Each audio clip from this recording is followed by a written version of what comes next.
This is week 7 of reading my grandmother's favorite poetry.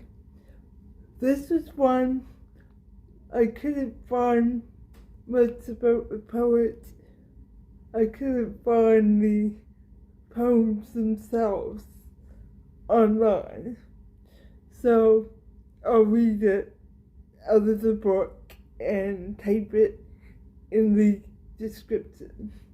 It's called Reparation by Edna Alice Boyd.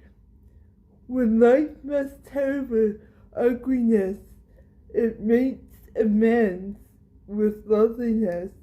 Upon a dull, unsightly wall, soft shades of dappled sunlight fall, and in some drear and rocky place, the daisy green of lichens lace, to modify each ugliness, life holds a wealth of loveliness. And I love it. I think